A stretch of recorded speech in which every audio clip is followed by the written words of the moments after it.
बेळगाव उत्तर मतदारसंघाचे आमदार आसिफ सेठ यांना मुख्यमंत्री डी.के. शिवकुमार यांच्या मंत्रिमंडळात मंत्रिपद द्यावे अशी मागणी कित्तूर कर्नाटक अल्पसंख्याक समाजाचे नेते लालसाब मुडलगी यांनी केली।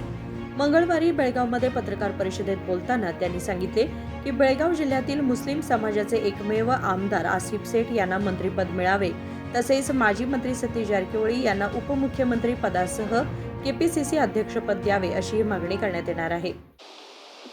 ಮಾಧ್ಯಮದವರಿಗೆ ನಮಸ್ಕಾರ ಹೇಳಿ ಇವತ್ತಿನ ದಿವಸ ನಮ್ಮ ಕಿತ್ತೂರು ಕರ್ನಾಟಕ ವಿಭಾಗ ಮುಸ್ಲಿಂ ಸಮಾಜ ಇದೊಂದು ಸಮಾವೇಶ ನನಗೆ ಇದೆಲ್ಲ ನೋಡಿ ಬಹಳ ಆನಂದವಾಗುತ್ತದೆ। ಯಾಕಂದರೆ ನಾವು ಅಲ್ಪಸಂಖ್ಯಾತರಾಗಿ ಭಾಳ ಹಿಂದುಳಿದೆವು। ಇವತ್ತು ನಮ್ಮ ಮೇನ್ ಲೀಡರ್ಸ್ ಅದಾರ, ಹೆಸರು ತಗೊಳ್ಳೋದಿಲ್ಲ, ಇವತ್ತು ಎಲ್ಲ ಜನರಿಗೆ ಸೇರಿ ನಮ್ಮದು ಒಂದು ಹಕ್ಕು ಇದೆಯಪ್ಪ ಕೇಳಲಿಕ್ಕೆ ಅಂಥೇಳಿ ಕೂಡಿಸಿದ್ದಕ್ಕೆ ಅವರೆಲ್ಲರಿಗೂ ನನ್ನ ವೈಯಕ್ತಿಕ ಧನ್ಯವಾದ ಹೇಳ್ತಾ, ನಾಳೆ 3 ತಾರೀಕಿಗೆ 4:05 ಶ್ರೀಮಾನ್ಯ ಜನಪ್ರಿಯ ಮುಖ್ಯಮಂತ್ರಿ ಹುದ್ದೆಯನ್ನು ಅಲಂಕರಿಸುತ್ತಿದ್ದಾರೆ ಡಿ.ಕೆ. ಶಿವಕುಮಾರ್ ಅವರು।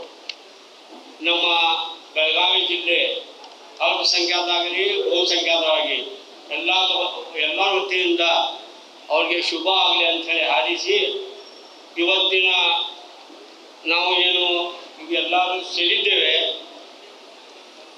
ಈ ಸೇಟ್ ಮನೆತನ ನಾನು ಕಾಲೇಜಿಗೆ ಬರುವಾಗ ನೂರುದ್ದೀನ್ ಸೇರಿದ್ರು। ನೂರುದ್ದೀನ್ ಸೇರಿದ್ದಾಗ ಇದು ಶಿವಮೊಗ್ಗ ಭಾಗ ಇದ್ದಾಗ ನೂರುದ್ದೀನ್ ಸೇಠ್ ಅವರು ಒಂದು ಮೀಟಿಂಗ್ನಲ್ಲಿ ಇದು ಕರ್ನಾಟಕದ ಒಂದು ಅಭಿಭಾಗ ಅಂದರೆ ಒಂದು ಹಾಟ್, ಇದು ಬೆಳಗಾವಿ ಜಿಲ್ಲೆ ಕರ್ನಾಟಕ ಹಾಟು, ಇದು ಕನ್ನಡ ಇರುವುದು ಕರ್ನಾಟಕದಲ್ಲಿ ಇರುವುದು ಅಂತೇಳಿ ನಾವು ಹೇಳಿದ್ದು ನನಗೆ ಗೊತ್ತಿದೆ। ನಾವು ಬರೀ ಕರೀಂ ಸೇಠು, ರಾಜು ಸೇಠು ಈಗ ML ಆಗಿದ್ದಾರೆ, ಹಂಗಿಲ್ಲ, ಇವರು ಮೊದಲಿನ ತಮ್ಮ ಎಲ್ಲ ಜೀವನವನ್ನು ಬಿಸ್ನೆಸ್ ಮತ್ತು ರಾಜಕೀಯ, ಸೇಟ್ ಮನೆತನ ಬರೀ ಬಿಸ್ನೆಸ್ ಅಲ್ಲ, ರಾಜಕೀಯ ಮಾಡ್ಕೊಂಡು ಬಂದಿದ್ದಾರೆ। ನಮ್ಮ ಹಕ್ಕಿದೆ, ನಮ್ಮೆಲ್ಲರದ್ದು ಹಕ್ಕಿದೆ। ನಾವು ಬೆಳಗಾವಿ ಜಿಲ್ಲೆಯಲ್ಲಿ ಇನ್ನೂವರೆಗೆ ಯಾರು ಮುಸಲ್ಮಾನರಿಗೆ ಮಂತ್ರಿ ಅಥವಾ ಯಾವುದೋ ಒಂದು ಹುದ್ದೆಯನ್ನು ಕೊಟ್ಟಿಲ್ಲ। ನನ್ನ ಮೀಡಿಯಾದ ಮಿತ್ರರಿಗೆ ನಾನು ವಿನಂತಿ ಮಾಡ್ಕೋತೇನೋ, ಯಾಕಂದರೆ ನೀವು ಹಳ್ಳಿಯಿಂದ ದಿಲ್ಲಿವರೆಗೆ ಇದೆಲ್ಲ ಕಳಿಸೋರು ನೀವು, ನಾವು ಬರೀ ಮದುವೆ ಹೋಗೋರು। ನಾವು ಪ್ಲೀಸ್ ಇವತ್ತು ರಾಜು ಸೇಠ್ ಅವರಿಗೆ ನಮ್ಮ ಹಕ್ಕಿದೆ, ನಾವು ಮತದಾನ ಮಾಡ್ತೇವೆ, ಮತದಾನ ಮಾಡಿದ ಮೇಲೆ ನಾವು ನಮ್ಮ ಹಕ್ಕು ಕೇಳಬೇಕು। ಅದರ ಸಲುವಾಗಿ ರಾಜು ಸೇಠ್ ಅವರಿಗೆ ಕ್ಯಾಬಿನೆಟ್ನಲ್ಲಿ ಒಂದು ಹುದ್ದೆಯನ್ನು ಕೊಡಬೇಕು, ಅದು ನಮ್ಮ ಹಕ್ಕು। ಆಮೇಲೆ ನಮ್ಮ ಅಹಿಂದ ನಾಯಕರು ಯಾವುದೂ ಜಾತಿ ಭೇದ ಇಲ್ಲದ ನಾನು ಅವರ ಆತ್ಮೀಯ ಸತೀಶ್ ಜಾರಕಿಹೊಳಿ ಅವರು, ಅವ್ರಿಗೆ ಹುದ್ದೆಯನ್ನು ಕೇಳುವಂಥ ನಮ್ಮ ತಾಕತ್ತಿಲ್ಲ। ಯಾಕಂದರೆ ಅವರು ಇಷ್ಟು ಬೆಳೆದಿದ್ದಾರೆ, ಅವ್ರಿಗೆ ನಾವು ಹುದ್ದೆ ಕೇಳಲಿಕ್ಕೆ ಅವಶ್ಯಕತೆ ಇಲ್ಲ। ಆದರೂ ಈಗಿನ ಎಲ್ಲ ರಾಜಕಾರಣ ಹೇರುಗೇರು, ಆಮೇಲೆ ಕೆಳಗೆ ಮೇಲೆ ಆಗುವಂಥ ಒಂದು ಸನ್ನಿವೇಶ ಇರುವುದರಿಂದ ಮಾನ್ಯ ಶ್ರೀ ಸತೀಶ್ ಜಾರಕಿಹೊಳಿ ಒಂದೇ ಹೇಳಿದ್ರು, CM ಆದಿದ್ದು ಏನು ಬೇಡ, 28ಕ್ಕೆ CM ಹಾಕ್ತೇನೋ, ಅವಾಗ 28ಕ್ಕೆ CM ರಾಜು ಸೇಠ್ ಆದ್ರೆ ಜಾರಕಿಹೊಳಿ ಸಾವ್ಕಾರ ಸತೀಶ್ ಸಾವ್ಕಾರ 28ಕ್ಕೆ CM ಆದ್ರೆ ನಮ್ಮ ರಾಜು ಸೇಠ್ 1% ಮಿನಿಟ್ ಆಗ್ತಾರೆ, ಅದೆಲ್ಲ ಗ್ಯಾರಂಟಿ ಇದೆ। ಈಗಿನ 2 ವರ್ಷ ಉಳಿದದ್ದು 2 ವರ್ಷದಲ್ಲಿ ಅಲ್ಪಸಂಖ್ಯಾತರನ್ನು ನೀವು ಬರೀ ಮತಕ್ಕೆ ಅಷ್ಟೇ ಯೂಸ್ ಮಾಡಿದರೆ, ನಮ್ಮ ನಾಯಕರಾದ ರಾಜು ಆಸಿಫ್ ಸೇಠ್ ಅವರಿಗೆ ಒಂದು ಹುದ್ದೆ ಯಾವುದೂ ಪರಿಸ್ಥಿತಿ ಕೊಡಲೇಬೇಕು। ಅದರ ಸಂಬಂಧ ನಮ್ಮ ಕಳಕಳಿ ವಿನಂತಿ ಇದೆ ಮೀಡಿಯಾದವ್ರಿಗೆ, ರಾಜು ಸೇಠ್ ಅವರಿಗೆ ಒಂದು ಉನ್ನತ ಹುದ್ದೆ ಕೊಡಬೇಕಂದು ನಾವು ಎಲ್ಲ ವತಿಯಿಂದ ಕೇಳಿಕೊಳ್ತೇನೆ। नमस्कार। मौलासाब मस्ती यांनी सांगितले की माजी मुख्यमंत्री SM कृष्णा यांच्या कार्यकाळात राज्यात 5 मुस्लिम आमदारांना मंत्रिपद देण्यात आले होते। ಬೆಳಗಾವಿ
ರಾಜ್ಯ ಸರ್ಕಾರಕ್ಕೆ ನಮ್ಮ ಮನವಿ ಇದು ಮೀಡಿಯಾದಿಂದ ಹೋಗ್ಬೇಕಂತ ಹೇಳಿ ನಾನು ಕಳಕಳಿಯಿಂದ इफ्तान तरडी यांनी सांगितले की मुस्लिम समाजाचा केवळ मत बँक म्हणून वापर करू नये. ನಾವು ಎಸ್ ಎಂ ಕೃಷ್ಣ ಅವರ ಸರ್ಕಾರದಲ್ಲಿ 5 ಜನ ಮುಸಲ್ಮಾನರನ್ನ ಮಂತ್ರಿಯಾಗಿ ಕೊಟ್ಟಿದ್ರು. ಅದು ಉತ್ತರ ಕರ್ನಾಟಕ ಆಗಿರ್ಬೋದು. ಉತ್ತರ ಕರ್ನಾಟಕದಲ್ಲಿ ಎಂ ಇಂಡಸ್ಟ್ರಿ ಸಾಹೇಬರನ್ನ ಆ ಮಂತ್ರಿಯಾಗಿ ಕೊಟ್ಟಿದ್ರು. ಪ್ರಾಂತ ವೈಸ್ ಅವರು 5 ಮಂತ್ರಿಗಳನ್ನ ಎಸ್ ಎಂ ಕೃಷ್ಣ ಅವರು ಕೊಟ್ಟಿದ್ರು. ಇವು ಸಾಮಾನ್ಯ ಡಿ ಕೆ ಶಿವಕುಮಾರ್ ಅವರು ಎಸ್ ಎಂ ಕೃಷ್ಣ ಅವರ ಖಾಸ ಶಿಷ್ಯ. ಅವರ ತತ್ವವನ್ನು ಪಾಲಿಸಿ 5 ಮಂತ್ರಿಗಳನ್ನ ಮುಸಲ್ಮಾನರಿಗೆ ಕೊಡಬೇಕು. ಅದು ಉತ್ತರ ಕರ್ನಾಟಕದಲ್ಲಿ ದೊಡ್ಡ ಜಿಲ್ಲೆ ಆದಂಥ ಬೆಳಗಾವಿ ಜಿಲ್ಲೆ. ಬೆಳಗಾವಿ 18 ವಿಧಾನಸಭಾ ಕ್ಷೇತ್ರದಂಥ ಜಿಲ್ಲೆ.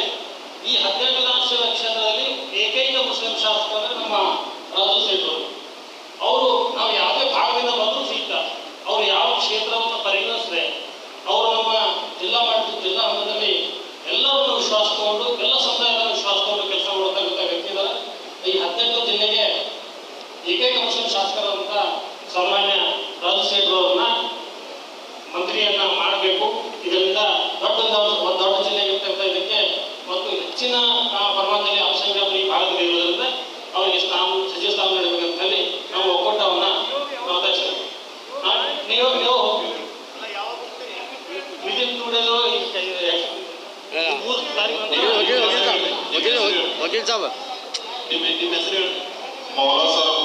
आमदार आसिफ सेठ यांना मंत्रिपद दिल्यास जिल्ह्यात पुढील निवडणुकांमध्ये अधिक जागांवर विजय मिळवता येईल असे ते म्हणाले.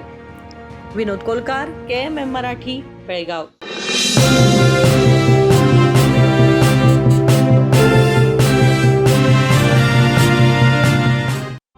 ಜಗಮಗ ಜಗಮಗ ಹೊಳೆಯುವ ಕಣ್ಣುಗಳು, ಹೃದಯದಿ ಹರುಷದ ಅಲೆಗಳು. ಬಂದಿದೆ ಶುಭಗಳಿಗೆ ಪ್ರೀತಿಯ ಗಳಿಗೆ, ರೇಷ್ಮೆಯಲ್ಲಿ ಸುತ್ತಿದ ಸ್ವರ್ಣಗಳಿಗೆ. BS Channabasappa and Sons, The Textile Mall, Tilakwadi, Belagavi.